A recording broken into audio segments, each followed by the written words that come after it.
My parents, may they rest in peace, had their first date at the Embers. It was 1958. Back then, it was one of the few fine dining establishments in the city where a young black couple could celebrate an engagement without enduring the quiet humiliation of a backroom table. They loved this place.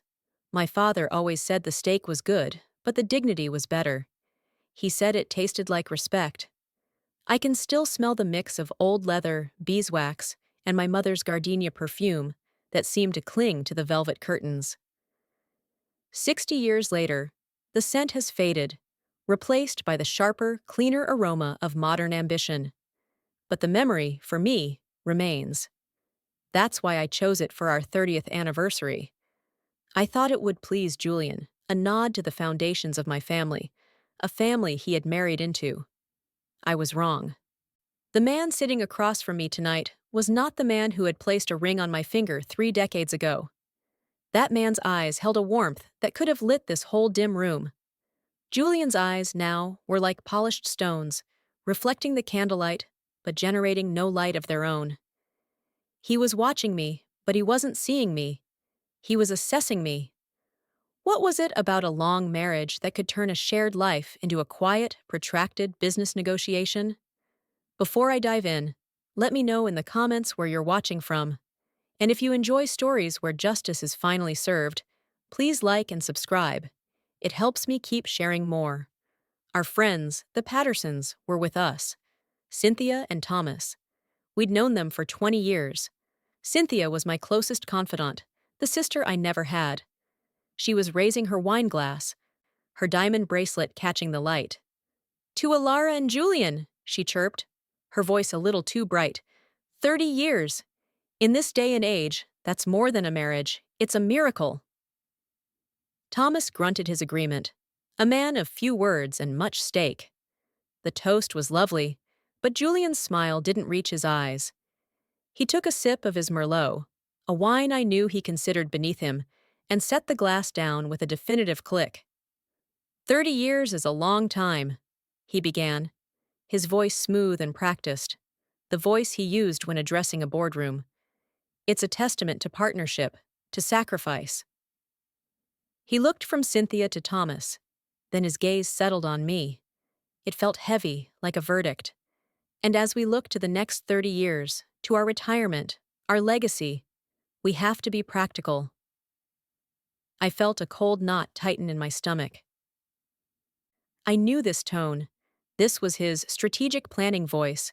Usually, it was reserved for discussions about stock portfolios and tax shelters, conversations I mostly tuned out. But tonight, it felt different. It felt personal.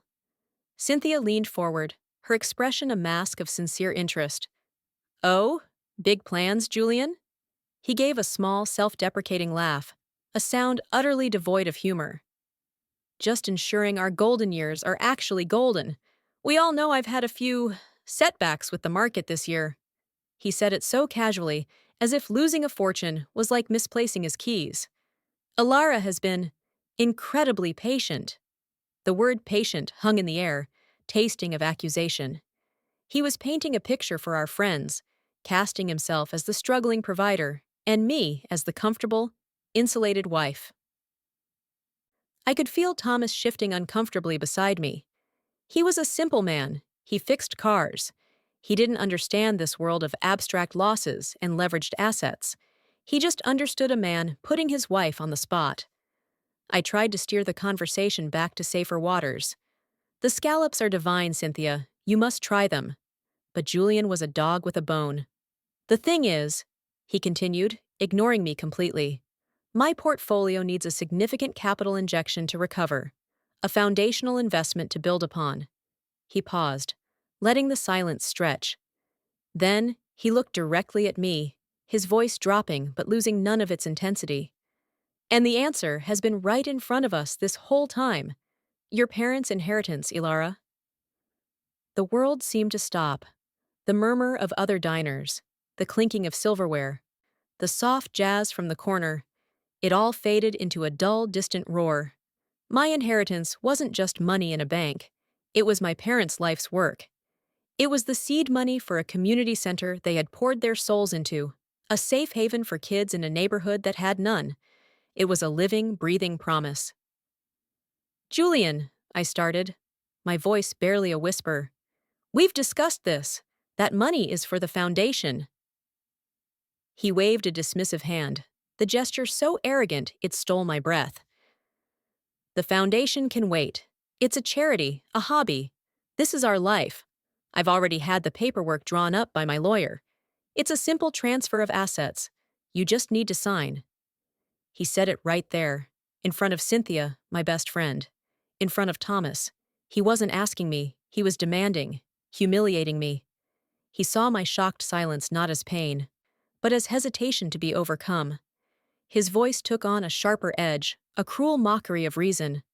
Don't be sentimental, Ilara. Your parents are gone. They would want you to be secure. They would want you to support your husband. Or is the memory of them more important than the man sitting right in front of you?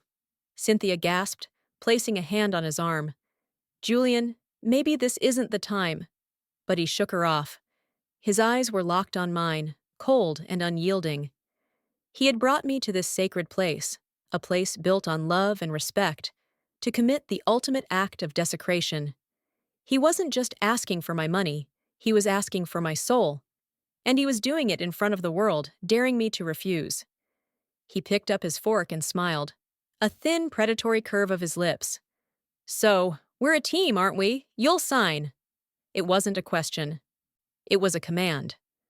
My husband, the man I had built a life with, had just declared war on my past, and he expected me to surrender without a fight. The silence that followed his demand was a physical thing. It pressed in on me, heavy and suffocating. Cynthia's hand was frozen halfway to her mouth, her eyes wide with a practiced sort of shock. Thomas was staring down at his plate, his knuckles white as he gripped his steak knife. In that moment, I think he understood more than anyone. He understood a bully. My own heartbeat was a frantic drum against my ribs, a panicked bird trapped in a cage. For a moment, all I wanted to do was run. To flee the restaurant, my marriage, my life, and the wreckage Julian had just made of it. But then I looked at him. He was leaning back in his chair now, the picture of casual confidence. He was watching me, waiting for the tears, for the quiet, defeated nod he had seen so many times before. He expected me to fold. He expected the good wife, the peacekeeper. But the woman he was looking at wasn't that person anymore. He had burned her away with his casual cruelty. What rose from the ashes was someone else entirely, someone colder, someone my father would have recognized. I felt a strange calm settle over me, a clarity so sharp it was almost painful. The hurt was still there, a deep, bleeding wound. But beneath it, something else was taking root, a cold, hard resolve. I folded my napkin and placed it deliberately on the table. "Excuse me," I said, my voice even, betraying none of the storm that was raging inside me. I stood up, my movements measured and graceful. I didn't look at Julian. I couldn't. If I looked at him, I might have seen the ghost of the man I once loved, and I needed him to be a monster right now. It was simpler that way. "Ilara, honey, are you all right?" Cynthia asked, her voice dripping with a sympathy that suddenly felt cloying and false. "I'm fine," I said, addressing the table at large. "I just need a moment." What would you have done if your own husband said that in front of your friends? Would you have made a scene? Or would you have done what I did?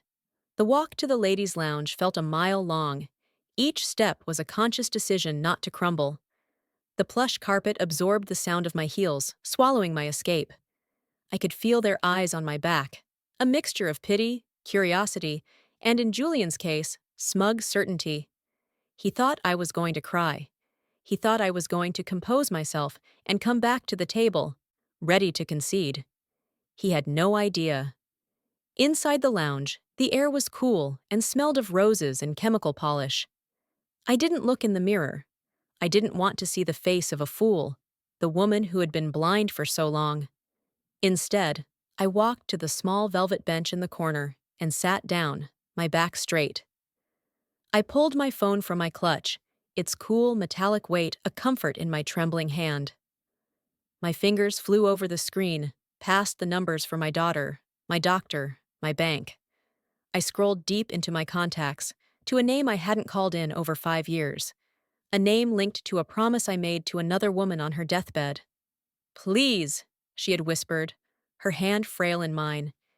If you ever need a fortress, if you ever need a sword, call my son. He will not let you down. The name on my screen was simple: Damien. To the world, he was Damien Grant, one of the most feared corporate litigators in the country, a man who dismantled empires before breakfast. To me, he was the skinny, serious little boy who used to hide behind his mother's skirts, the boy I'd taught to read, the godson I had sworn to look after when his mother, my truest friend, passed from this world.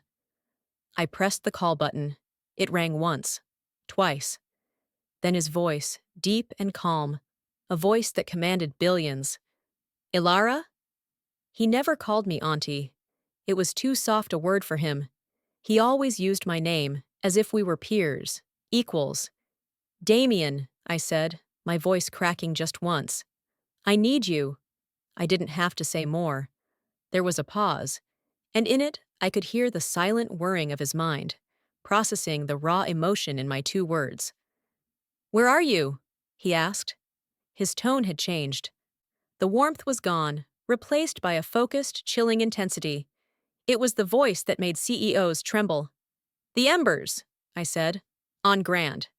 Don't say another word to him, he commanded. Don't agree to anything. Don't refuse. Just be silent. I am handling it. Go back to your table. I will call you back in 10 minutes. And Alara? Let him see my name on your phone. The line went dead. I stood up, a soldier who had just received her orders. I took one deep breath, tucked my phone back into my clutch, and walked back out. The scene at the table was exactly as I had left it, a frozen tableau of suburban awkwardness. Julian was swirling his wine, trying to look bored. Cynthia was chattering about a recent vacation, her words filling the dead air. They all looked up as I approached. Julian's eyes held a flicker of impatience. Feeling better?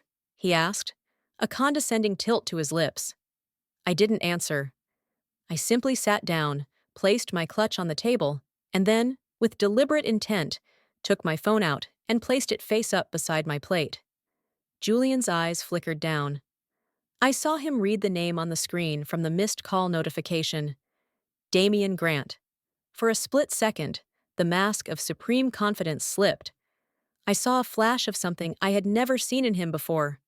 Not anger, not confusion. It was fear. A deep, primal jolt of it. He knew who Damien was. Everyone in his world knew. He recovered quickly, but the damage was done. The balance of power at the table had irrevocably shifted. He opened his mouth to say something, to dismiss it, to regain control, but he never got the chance. A man in a sharp suit, the restaurant manager, was suddenly at our table. His expression was grave. He wasn't looking at me. He was looking directly at Julian. Mr. Vance? The manager said, his voice low and firm. I'm very sorry to interrupt. There appears to be a problem. Julian stared at the manager, his composure rebuilt, but fragile. He radiated annoyance, a king displeased with a bumbling courtier. A problem? Julian repeated, his voice dripping with condescension. The only problem I see is this interruption. Whatever it is, put it on my tab. He waved a dismissive hand, a gesture meant to convey power and boundless credit. He expected the manager to scurry away, tail between his legs. The manager didn't move. His face was pale under the dim restaurant lights, and he held a small black leather billfold in his hand, as if it were a venomous snake. That's just it, sir, the manager said, his voice now barely a whisper, leaning closer. Your card. It was declined. Julian froze. It was a complete stop, a statue-like stillness. He looked as if the manager had just spoken in a foreign language he couldn't comprehend. Declined? He scoffed. A nervous, high-pitched sound. That's impossible. Run it again. Your machine is faulty. We've run it 3 times, sir, the manager insisted, his own discomfort palpable. We also tried the other 2 cards you have on file with your reservation. American Express, the Platinum Visa, they're all restricted. Restricted, not declined. The word was colder, more final. It didn't suggest a temporary glitch. It suggested a deliberate, targeted action. It suggested a wall had been erected around Julian's finances, a wall that had gone up in the last 10 minutes. I looked at the name on my phone. Damien. This was his opening salvo. Not a loud explosion, but a quiet, precise severing of Julian's lifeline. The illusion of his wealth, his power, his very identity, was maintained by a constant flow of credit. Damien hadn't attacked him. He had simply turned off the tap. Cynthia and Thomas were trying desperately to pretend they weren't listening, their eyes fixed on their plates with laser-like focus. The silence at our table was now a black hole, sucking in all the light and sound around us. Julian's face, which had been flushed with arrogance moments before, was now a ghastly, mottled white. Beads of sweat had popped up on his forehead. "This is a misunderstanding," he stammered, his voice losing its baritone authority. I'll write you a check." "I'm afraid we don't accept personal checks for a bill of this size, sir," the manager said, his tone now bordering on pity. "Perhaps another form of payment?" All eyes, even Cynthia's and Thomas's, slowly turned to me. I was the other form of payment, the final humiliation. Julian, the great provider, the master of the universe, was publicly, unequivocally broke. He couldn't even pay for our anniversary dinner. I met the manager's gaze. I didn't smile. I didn't show any triumph. That would have been too easy, too cheap. I simply reached into my clutch, pulled out my own wallet, and handed him my card. A simple debit card linked to my own personal account. An account Julian had always called my little hobby fund. "Will this do?" I asked quietly. The manager took it as if I were handing him a holy relic. "Yes, ma'am. Thank you, Ma. I'll be right back." The drive home was a tomb on wheels. Julian gripped the steering wheel of his Mercedes, a car I now suspected was owned by a bank, his knuckles white. He didn't speak. The silence was his last remaining weapon, a shield against the questions he knew were coming. I let him have it. I just stared out the window at the passing city lights, feeling a profound, aching emptiness. The anger had cooled, leaving behind a field of ash. We pulled into the driveway of our beautiful home, a home I now realized I knew nothing about. He killed the engine, and the silence deepened, broken only by the ticking of the cooling engine. His financial secrets were hidden in plain sight. Most people miss the warning signs in their own lives, in the people they trust most. Subscribe to this channel so you're not the one caught off guard when the truth finally comes out. "Alara," he finally said, his voice raw. "I can explain." "Can you?" I asked, my voice flat. "I was going to tell you," he insisted, turning to me, his face a mask of desperate sincerity. "It's a temporary liquidity problem, a cash flow issue. Damien Grant. What does he have to do with this? Is he calling in my markers? He has no right." "He has every right," I said, my voice as cold as the November air. I got out of the car and walked to the front door, not waiting for him. I let myself in and turned, waiting for him in the foyer. He followed me in, his shoulders slumped. He looked smaller, defeated. "I'm your husband," he pleaded. "We're a team." "A team doesn't lie," I said. "A team doesn't demand. A team doesn't humiliate." I walked up the grand staircase, each step feeling heavier than the last. I went to our bedroom, the room we had shared for 30 years, and I locked the door. I leaned against it, listening to his footsteps follow. He tried the handle. It rattled, a pathetic, impotent sound. "Alara, please, don't do this." I didn't answer. I walked through our bedroom into his adjoining study, a room that had always been his sanctuary. The scent of his expensive cologne and leather-bound books filled the air. It was the scent of a lie. I turned on his desk lamp. A single pile of mail sat neatly in the corner. It wasn't his usual stack of financial journals and auction catalogs. These were different. Windowed envelopes, some with angry red lettering. I picked one up. The words "Final Notice" screamed at me from behind the plastic. I opened another. It was a letter from a lender, threatening legal action over a defaulted loan I knew nothing about. A loan secured against our house. I sank into his large leather chair, the one he was so proud of. I opened the top drawer of his desk, the one he always kept locked. It was open. In his haste to get his wallet for dinner, he must have forgotten. Inside, beneath a jumble of cufflinks and tie clips, was a thick stack of papers bound with a rubber band. They weren't stock certificates. They were pawn tickets. For my mother's jewelry. For the watch my father had given me on my wedding day. For pieces he had sworn were safe in a bank vault. He hadn't just lost his own money. He had been systematically selling off my past, piece by painful piece. I sat there in the dark, in Julian's chair, holding the pawn tickets in my hand. Each slip of paper was a fresh betrayal, a small, sharp cut to the heart. My mother's pearls, the ones she wore in every family photograph. My father's watch, its familiar weight on my wrist, a constant comfort after he passed. Julian hadn't just sold objects, he'd sold memories. He'd monetized my grief. The grief I felt in that moment was immense, but it was tangled with something else. I thought of Damien's mother, my beloved Delia. The last time I saw her, in the sterile quiet of a hospital room, she had made me promise two things. The first was to look after her son. The second was to never let a man make me feel small. "You are a daughter of the Williams family, Alara," she'd whispered, her voice a reedy thread. "We do not bend. We do not break. We endure." For 30 years, I had forgotten that. I had become Mrs. Julian Vance, a supporting character in his grand narrative. Delia would have been so disappointed. A soft chime from my phone pulled me back to the present. It was Damien. I answered, my voice thick. He pawned my mother's pearls. I didn't say hello.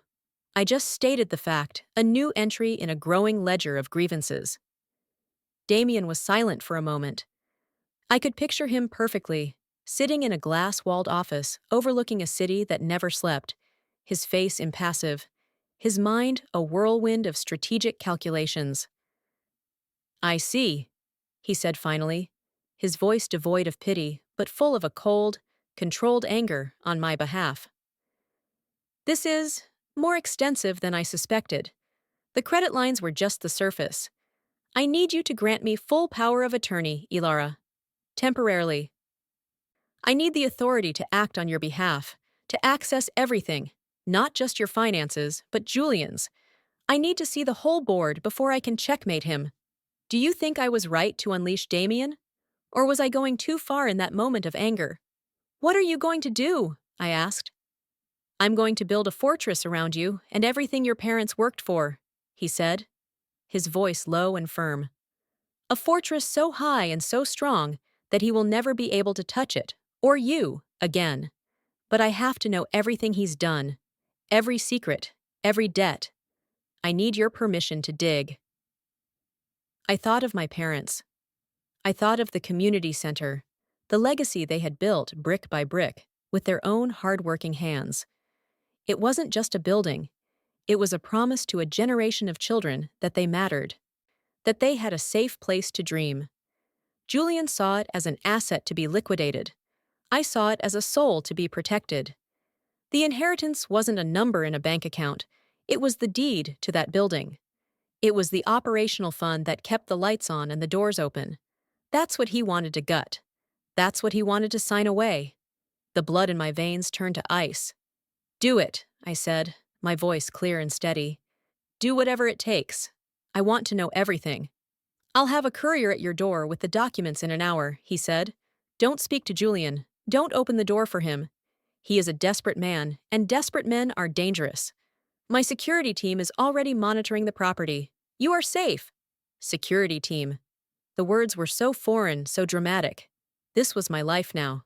A quiet, suburban existence that had suddenly become a high-stakes thriller.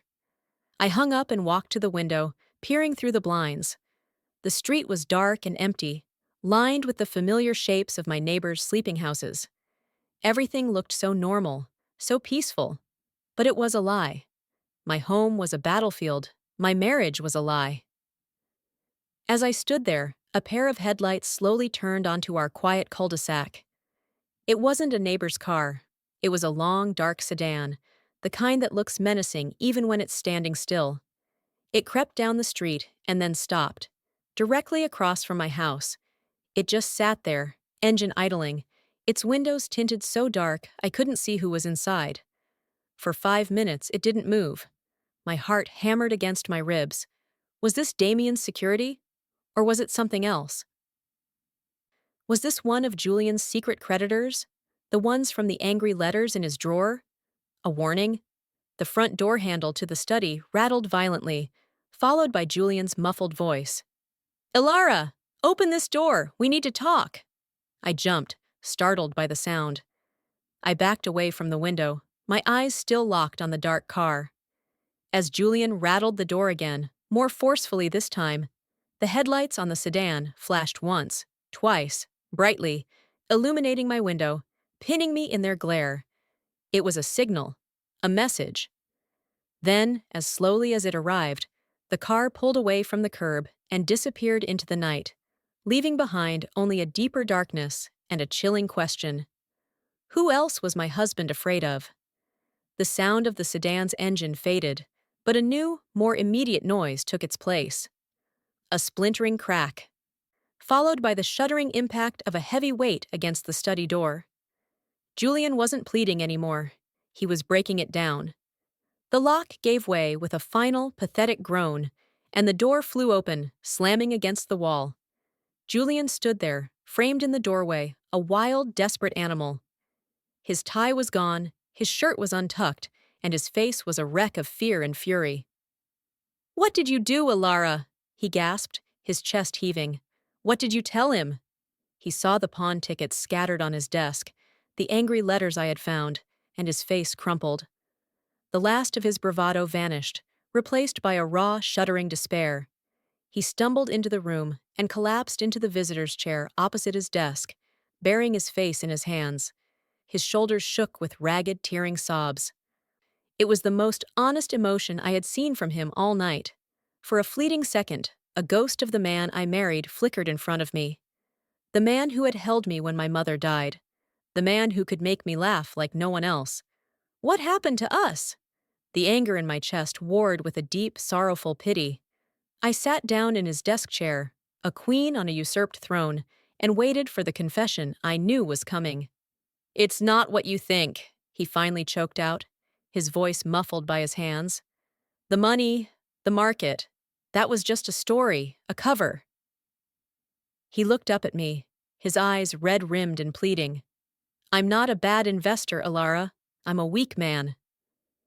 He took a shaky breath, and the story came tumbling out, a torrent of secrets he had held back for years. It hadn't been a stock market gamble that ruined him. It had been a woman. An affair, years ago, a stupid, meaningless mistake he had ended almost as soon as it began. But he had chosen the wrong woman. Her ex-partner, a man with a violent past and a network of unsavory connections, found out. And for the past 5 years, that man had been blackmailing him. At first, it was small amounts, Julian whispered, his voice hoarse. A few thousand here, a few thousand there, to keep him quiet. But the demands grew. He bled me dry, Ilara. He took everything, the stocks, the savings. Then he made me start selling things. Your mother's jewelry. He told me what to take. He knew what would hurt you most. The car outside. It wasn't Damien's security. It wasn't a creditor. It was a warning. From the blackmailer. "He's tired of waiting," Julian said, a tremor in his voice. "He gave me a deadline. Tonight. He wants $500,000. Or he's going to release photos, to ruin me, to ruin us. And then he said he'd come for you."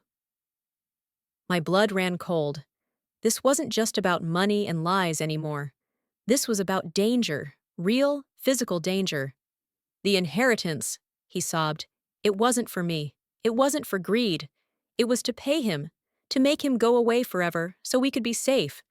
So you could be safe. I was trying to protect you, don't you see? In the only way I had left. He looked at me, his face a canvas of utter brokenness. He was a fool, a liar, an adulterer. But in that moment, I almost believed him. He wasn't a monster. He was just a man drowning in the consequences of his own weakness, pulling me down with him. The betrayal was immense, a chasm between us. But the story, the sheer pathetic desperation of it, it almost made sense. It almost made him human again. The ultimate betrayal. A lie that deep changes everything you thought you knew about your life. If you've ever been stabbed in the back by someone you trusted completely, hit that like button. We've all been there, and we know how it feels. My phone chimed on the desk, a sharp, intrusive sound that shattered the fragile, confessional atmosphere of the room. It was Damien. I looked at Julian, then at the phone. I answered, putting it on speaker. "What is it, Damien?" I asked, my voice weary. Damien's voice came through, crisp and cold, with none of the night's messy emotions. "Ilara, the preliminary sweep is complete. I've found the primary source of the financial drain. The blackmail is real. The amounts match the withdrawals from his accounts." I looked at Julian. A flicker of vindication, of hope, crossed his face. I was wrong about him. He was telling the truth. "But Ilara," Damien continued, his voice dropping, becoming graver. "It's worse than we thought. The account the blackmail money was being paid into, it's a shell corporation. I traced its ownership." He paused, and I held my breath. Julian wasn't being blackmailed by a violent ex-partner. He was being blackmailed by the woman he had the affair with. It was all a setup. My heart stopped. Another lie. A lie wrapped in a confession. "Who?" I whispered. "Who is she?" Damien's voice was quiet, but every word was a hammer blow that shattered the last remnants of my world. "The account is registered to a holding company. That company is owned by a single director. Ilara, do you know a Cynthia Patterson?" Cynthia. The name hung in the air, an impossible, venomous thing. Cynthia, my best friend, my confidant. The woman who had sat at my table tonight, her eyes wide with fake shock, her hand on Julian's arm in feigned concern. The woman I had cried to about my marriage. The woman who held my hand at my mother's funeral. The room tilted. I gripped the arms of the desk chair, the carved wood digging into my palms, anchoring me to a reality that was rapidly dissolving. Julian's face was a horror show. The flicker of hope he'd had was extinguished, replaced by a ghastly, slack-jawed terror. He wasn't just caught in a lie, he was exposed in a conspiracy. He was staring at me, his mouth opening and closing, but no sound came out. The affair wasn't a mistake, it was a strategy. The blackmail wasn't a threat from a third party, it was the mechanism of their shared greed. They weren't trying to save him. They were trying to ruin me. "Ilara, are you there?" Damien's voice cut through the fog. "Yes," I said, the word a dry rasp in my throat. I looked at Julian, at this hollowed-out stranger who had shared my bed for 30 years. The pity I'd felt was gone, burned away by a white-hot, righteous rage. "He's here! He hears you!" There was a long silence on the line. I could feel Damien recalibrating, absorbing this new, uglier truth. We've all seen villains, but a two-faced friend, a traitor who smiles at you while sharpening the knife. That's a special kind of poison, isn't it? When Damien spoke again, his voice was different. The cold professionalism was gone, replaced by something ancient and hard. "Julian," he said, his voice low, each word a perfectly polished stone of contempt. "You have made a grave error. You targeted the one person I am sworn to protect. This is no longer a financial negotiation. This is a war you have already lost." Julian flinched as if struck. "Now, listen very carefully," Damien continued. his voice a calm, deadly current. "You will not speak to Alara again unless she speaks to you. You will not leave the house. You will not contact Cynthia Patterson. You will sit there and you will wait. My team will be there in the morning to escort you to a new, less comfortable residence. The divorce papers will follow. Consider your life as you know it. Over." He was gone. The line was dead. Julian just sat there, a puppet with its strings cut, staring into the abyss of his own creation. He slowly slid from the chair onto his knees, his forehead pressing against the rug in a gesture of complete and utter surrender. He didn't sob. He didn't plead. He just gave up. The fight was over, and I had won. But it felt like I was standing alone in the smoking ruins of my own life. I spent the rest of the night in a haze. I didn't sleep. I just sat in the study, watching the sky slowly lighten from black to a bruised purple, then to a sickly gray. At dawn, a discreet black car, the real security this time, pulled into the driveway. Two large, silent men in dark suits got out. I went downstairs and opened the door. They nodded at me, their faces impassive. "Ma'am," I pointed to the study. "He's in there." I didn't watch them take him away. I couldn't. I just stood in the kitchen, my hands wrapped around a cold cup of coffee, and listened to the front door close, the sound echoing through the suddenly vast, empty house. An hour later, my phone rang. It was Damien again. "He's gone," Damien said. "You're safe now." "What happens to them?" I asked, my voice hollow. "For Julian, financial ruin is just the beginning. The fraud charges will be substantial. For Cynthia, it's more complex. Betraying a friend isn't a crime, but conspiracy to commit fraud is. We have the bank records, but we need more. We need a confession, or we need to catch her in the act of trying again." "She'll come," I said, a sudden certainty cutting through my exhaustion. "She'll come to check on the damage, to play the concerned friend." "And you'll be ready for her?" Damien asked, a hint of concern in his voice. I looked around my quiet, empty house. It felt violated, tainted by their secrets. But it was still my house. My parents' legacy was still my legacy. They hadn't just betrayed me. They had underestimated me. "Oh, yes," I said, a sliver of steel entering my voice. "I'll be ready. I'll make tea." As if on cue, the doorbell rang. A cheerful, two-tone chime that was hideously out of place. I walked to the door and looked through the peephole. It was Cynthia.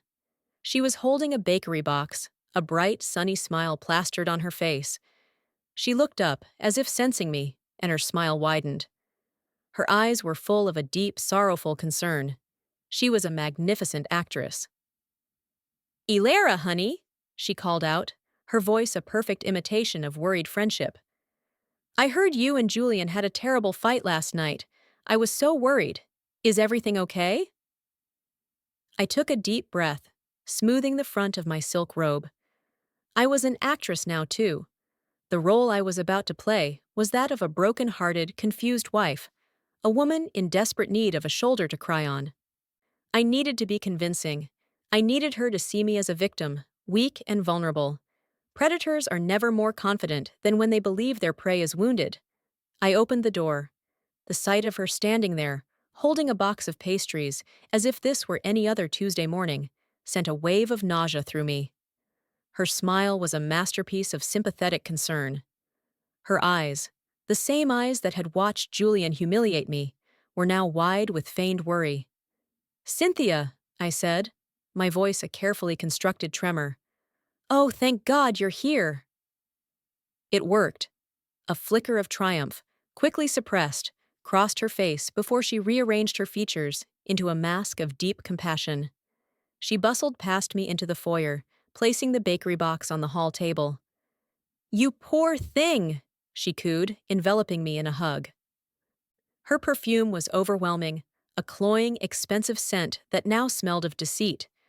The touch of her hands on my back felt like spiders. I had to force myself not to recoil. "I told Thomas something was terribly wrong. The way Julian spoke to you, it was monstrous." She pulled back, holding me at arm's length, her gaze searching my face. What happened after we left? Did he hurt you? No, not like that, I stammered, letting a tear slide down my cheek. He's gone, Cynthia. He just left, packed a bag this morning and walked out. The lie came easily. I led her into the formal living room, the one we only used for guests. It felt appropriate. I sat on the edge of the sofa, hunched over like a woman carrying an immense weight. She sat beside me, her posture radiating supportive energy. Gone? Just like that? She asked, her voice a perfect blend of shock and outrage. The coward! After 30 years, he just walks out? It was the money, I whispered, looking down at my hands. He's in some kind of trouble. He was talking about needing my inheritance. He was so desperate. I watched her from under my lashes. Her eyes sharpened. This was the moment she had been waiting for. The bait was in the water. Oh, Ilara, she said, her voice dropping to a conspiratorial whisper. She placed a comforting hand on my knee. This is what I was afraid of. Men, especially men with pride like Julian's, they can't handle failure. They get reckless. They make bad decisions. She was laying the groundwork, painting Julian as the sole villain, the unstable, reckless husband from whom I needed protection. You have to protect yourself, she continued, her voice urgent. And your parents' legacy. You can't let him get his hands on it. If he's this desperate, there's no telling what he might do. He could try to forge your signature, claim you're incompetent. You need to move that inheritance somewhere safe, somewhere he can't touch it. Somewhere safe? I asked, playing my part, looking up at her with wide, helpless eyes. Like where? I don't know anything about these things. Julian handled it all. She smiled. A small, sad, knowing smile. Of course you don't. You're too good, too trusting. But I can help you. I have a financial advisor, a wonderful man, very discreet. We could set up a trust, a blind trust. You could transfer the foundation's assets into it. I could be the trustee, just temporarily, of course. Just until this whole mess with Julian is sorted out. He would never know. It would be our secret. The foundation would be safe. You would be safe. There it was. The endgame. So simple, so elegant in its treachery. She wasn't just offering a shoulder to cry on. She was offering the key to a cage she had built herself. She saw my silence as acquiescence. She squeezed my hand. We'll call him right now. It'll be a huge relief, I promise. She reached for her phone. No, I said. Her hand froze. No? She repeated, her smile faltering. But Ilara, you have to. No, I said again, my voice stronger now. I sat up, the posture of the victim falling away. I looked her directly in the eye, and for the first time, I let her see the ice.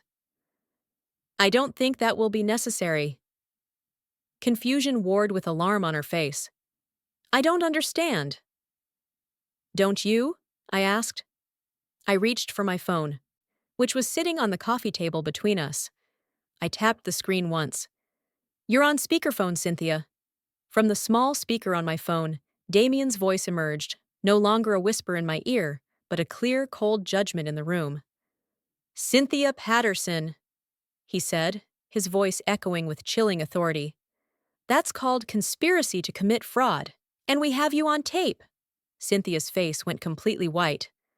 She looked from my phone to my face and back again, her mind struggling to process the trap she had so eagerly walked into.